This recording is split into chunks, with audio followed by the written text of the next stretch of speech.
Quand je vois un enfant de Dieu souffrir, quand je vois une fille de Dieu souffrir, alors qu'il appartient à une communauté chrétienne, mais il ne peut pas compter à sa propre communauté.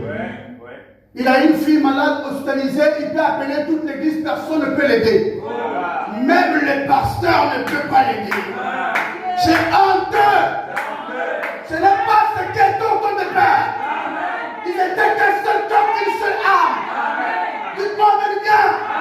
Personne ne disait que ce Dieu lui apportait son poids. La vie d'un frère ou d'une sœur était plus importante que obtenir les choses du monde.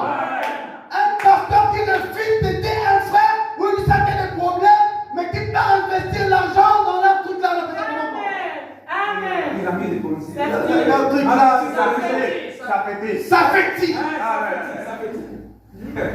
Je vais attaquer cette histoire-là. Je ne sais pas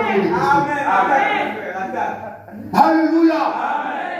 Au nom d'une fille de Dieu tombe de douleur. Le pasteur a mis l'argent dans sa fétiche. En train de prêcher aux gens l'amour parfait. Et quand on parle de ça, on dit que non, vous êtes les radicalistes, vous êtes les légalistes. Quel radicaliste? Ils vendaient leurs biens. Et on partageait.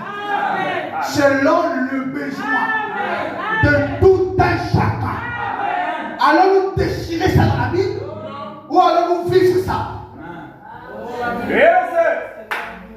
Allons-nous déchirer ce passage de la Bible?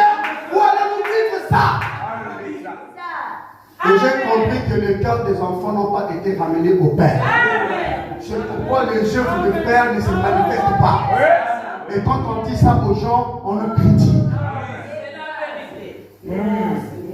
Moi j'ai mis ça dans un groupe de pasteurs. Il y a un pasteur qui m'a répondu en disant: j'aimerais que tu vendes aussi ton terrain et que tu m'apportes ma part.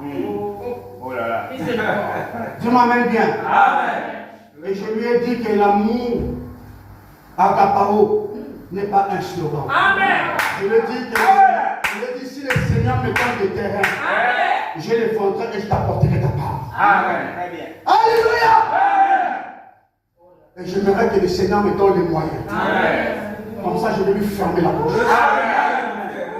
Parce que même avec le peu que j'ai, je sais faire ça. Ce n'est pas quand j'aurai beaucoup de